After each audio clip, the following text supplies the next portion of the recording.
अभी मैं ऑफिस से निकला ही था कि देखा बाहर बहुत तेज बारिश हो रही थी। मेरा ड्राइवर राघव काफी तेज गाड़ी चला रहा था।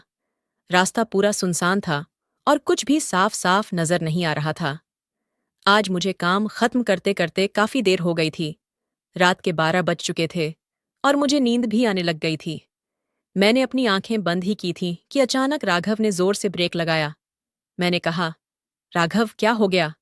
ड्राइवर घबराता हुआ बोला, साहब लगता है गाड़ी के नीचे कोई आ गया है। ये बात सुनते ही मेरे होश उड़ गए। मैंने गुस्से से कहा, तुमने किसको मार दिया? उसने कहा, साहब इसमें मेरी कोई गलती नहीं थी। कोई हमारी कार के नीचे जानबूझकर आया है। ये बात सुनकर मुझे उस पर बहुत गुस्सा आ रहा था। तेज बारिश में मजबूरन मुझे गाड़ी से निकलना पड़ा। जब मैंने गाड़ी से निकल के सामने आकर देखा तो नीचे एक लड़की पड़ी हुई थी।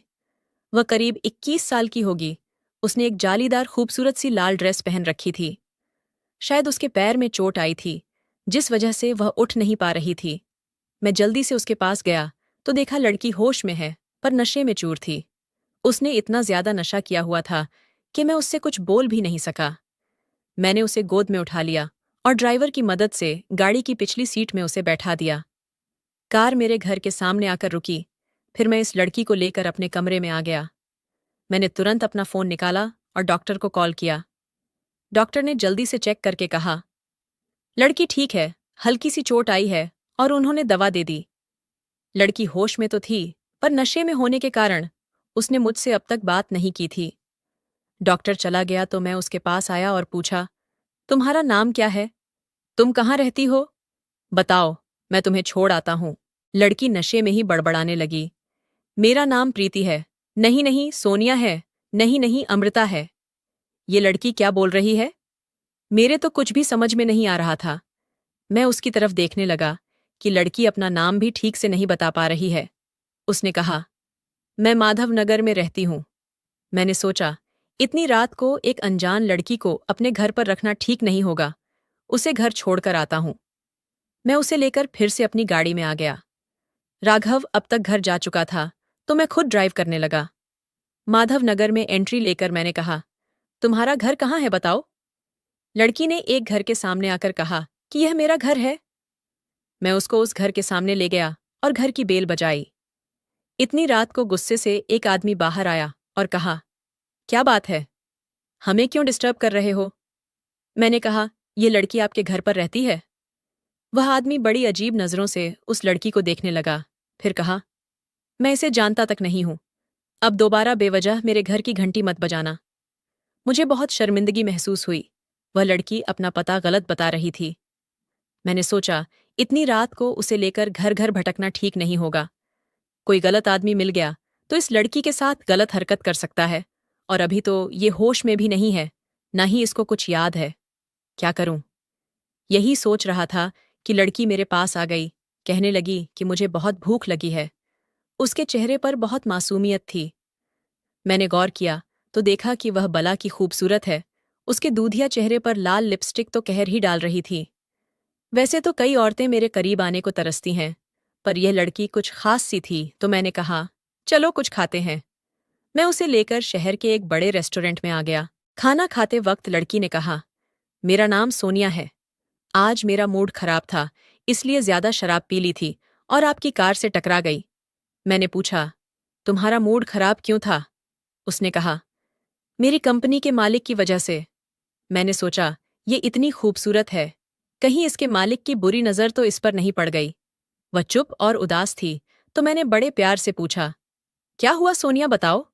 उसने कहा, कपूर एम्पायर्स में बहुत कोशिशों के बाद मेरी जॉब लगी थी, पर उन्होंने मुझे बेवजह नौकरी से निकाल दिया। ये बात सुनते ही मैं चकित रह गया। मैंने कब इसे नौकरी से निकाला और क्यों? जी हाँ दोस्तों, मैं ही कपूर एम्पायर्स का मालिक प्रकाश कपूर हूँ। मैंने कहा, सोनिया यहीं बैठो, मैं अभी आता हूँ। रात के 1 बज रहे थे और मैंने अपने असिस्टेंट विवेक को फ़ोन किया। उससे बात करके मुझे बहुत हैरानी हुई। सोनिया एक मॉडल है।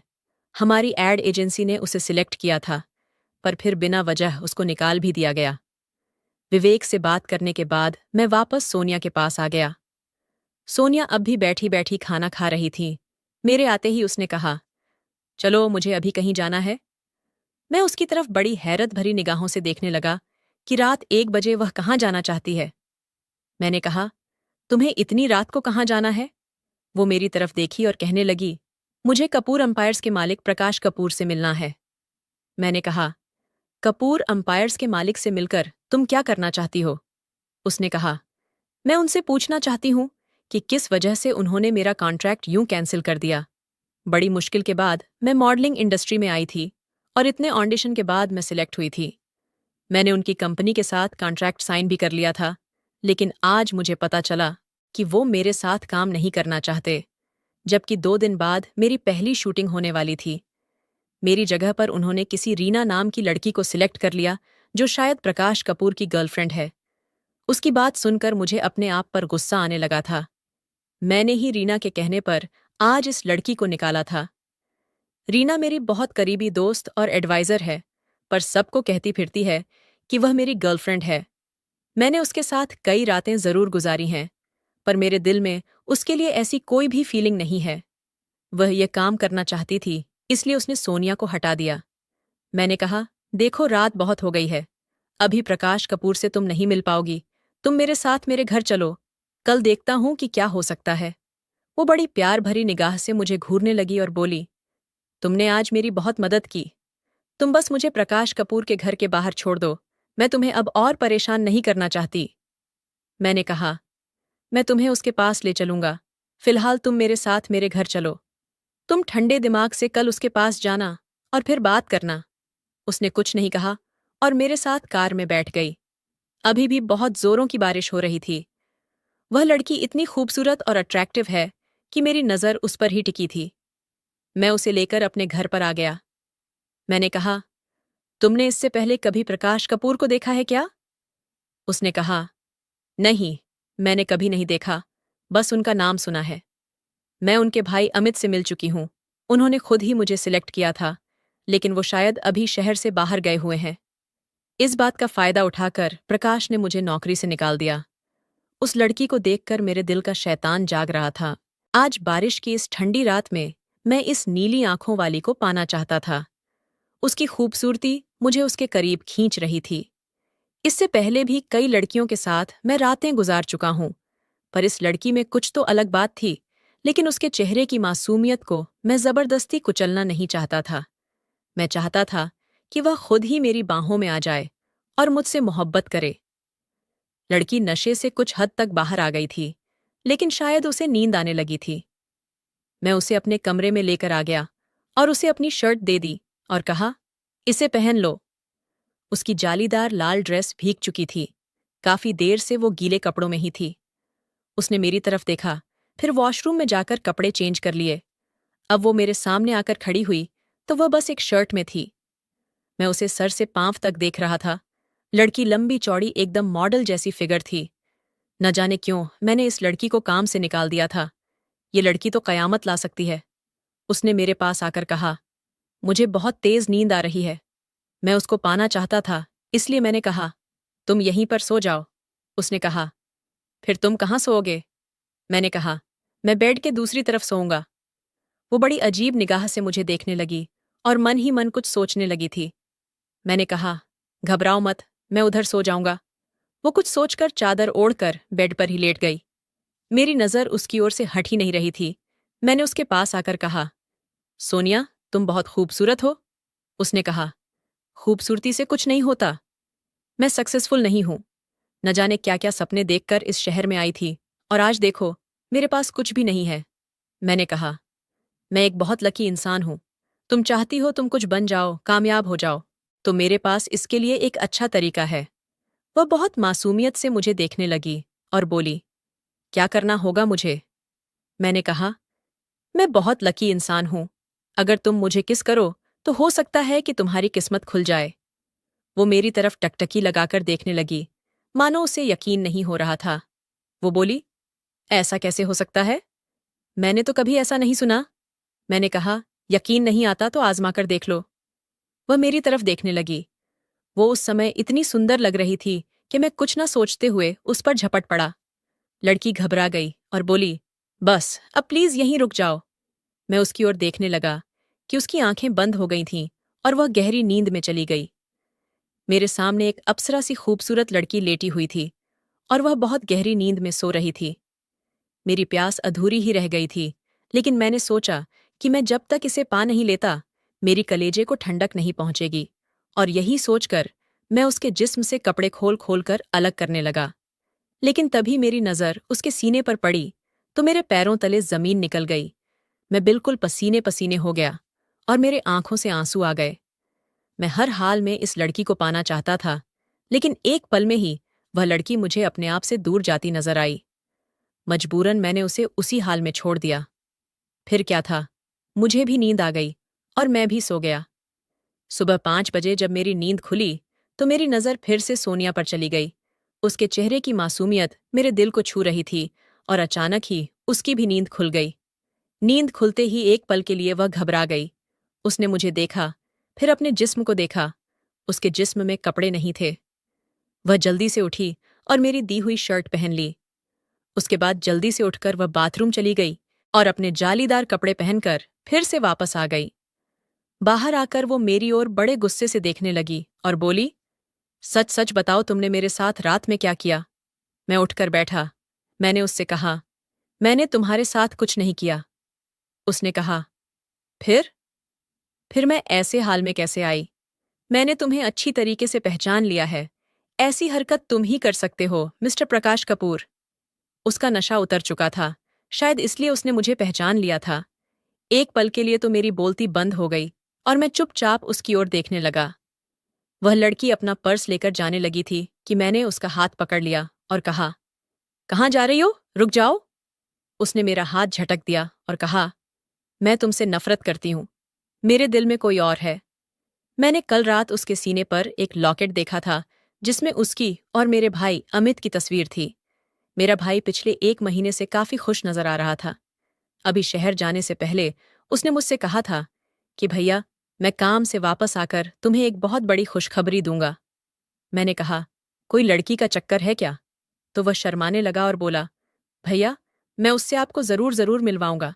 हमारे आसपास हजारों लड़कियां मंडराती रहती हैं, पर अब तक मैं अपने लिए कोई खास नहीं चुन पाया। मेरे छोटे भाई अमित को उसकी पसंद की लड़की भी मिल गई है। लगता है वो यहाँ सीरियस है। लेकिन कल रात को जो कुछ भी हुआ, जिस तरह से सोनिया मेरी कार के सामने आकर टकराई, ये कोई इत्तेफाक तो नहीं हो सकता। शायद किस्मत हम दोनों को मिलाना चाहती है। मेरा दिल सोनिया पर आ गया था और मैं उसे किसी भी हाल में अमित का नहीं होने दे सकता था, भले ही वह मेरा भाई है। सोनिया मेरी जिंदगी है। सोनिया सिर्फ मेरी है। मैंने कहा, सोनिया, मैं तुम्हें पसंद करने लगा हूं। तुम्हें वापस से कॉन्ट्रैक्ट मिल जाएगा।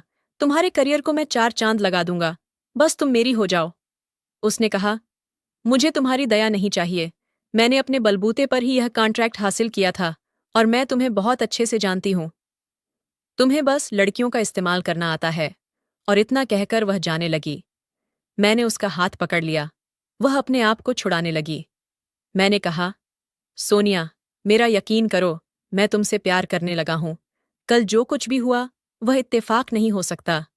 तुम्हारे साथ कल वक्त बिताकर मुझे एहसास हो चुका है कि मैं तुमसे बहुत प्यार करता हूं। तुम मुझसे शादी कर लो, मैं तुम्हें जिंदगी की सारी खुशियां दूंगा। वो मेरी तरफ ऐसे टकटकी लगाकर देख रही थी जैसे उसे कुछ भी समझ नहीं आ रहा था। मैंने कहा, प्लीज सोनिया। उसने कहा, मैं मन ही मन अमित को पसंद करने लगी हूं और शायद वह भी मुझे पसंद करता है, हालांकि मैं उसके दिल की बात नहीं जानती। मैंने कहा, अमित किसी और लड़की को पसंद करता है, तुम्हें नहीं। ये सुनकर उसे झटका लगा। वह मुझे कहने लगी, तुम्हें कैसे पता? तो मैंने उससे कहा कि उसने मुझे खुद बताया है, लेकिन मैं तुम्हें बहुत पसंद करता हूं। सोनिया अब चुपचाप मेरे सामने खड़ी थी। मैं अपने आप को रोक न सका और उसके करीब गया और उसके होठों को चूमने लगा। धीरे धीरे वो भी मदहोश होने लगी और मेरे सीने से लिपट गई। उसने कहा, तो तुम मुझे धोखा तो नहीं दोगे ना? मैंने कहा, नहीं, कभी नहीं। और अब मैं तुम्हें शादी के बाद ही हाथ लगाऊंगा, ये मेरा वादा है। मैंने अपने असिस्टेंट को फोन किया और आज के आज उससे शादी कर ली, क्योंकि मैं उसे खोना नहीं चाहता था। मेरा भाई जब काम से वापस आया तो मैंने उसे सोनिया से मिलवाया। अमित का चेहरा बिल्कुल उतर गया था। उसे तो मानो यकीन ही नहीं हो रहा था कि जिस लड़की को वह चाहता है वह उसकी भाभी बन चुकी है। मैंने अमित से कहा कि मैं सोनिया से मन ही मन बहुत पहले से प्यार करने लगा था, लेकिन फिर मैंने उसका इम्तिहान लिया, जिसमें वह पास हो गई, इसलिए मैंने उससे शादी कर ली। अमित ने कुछ नहीं कहा, उसने सोनिया को ही अपनी भाभी के रूप में स्वीकार कर लिया। उन दोनों को कभी यह पता नहीं चला कि उन दोनों के प्यार को मैंने ही अलग कर दिया था। न जाने सोनिया के अंदर ऐसी क्या खूबी थी कि मैं उसके पीछे यूं दीवाना हो गया था और इस दीवानेपन में उसे हासिल कर लिया। सोनिया एक अच्छी पत्नी साबित हुई और मेरी जिंदगी में खुशियां भर दीं।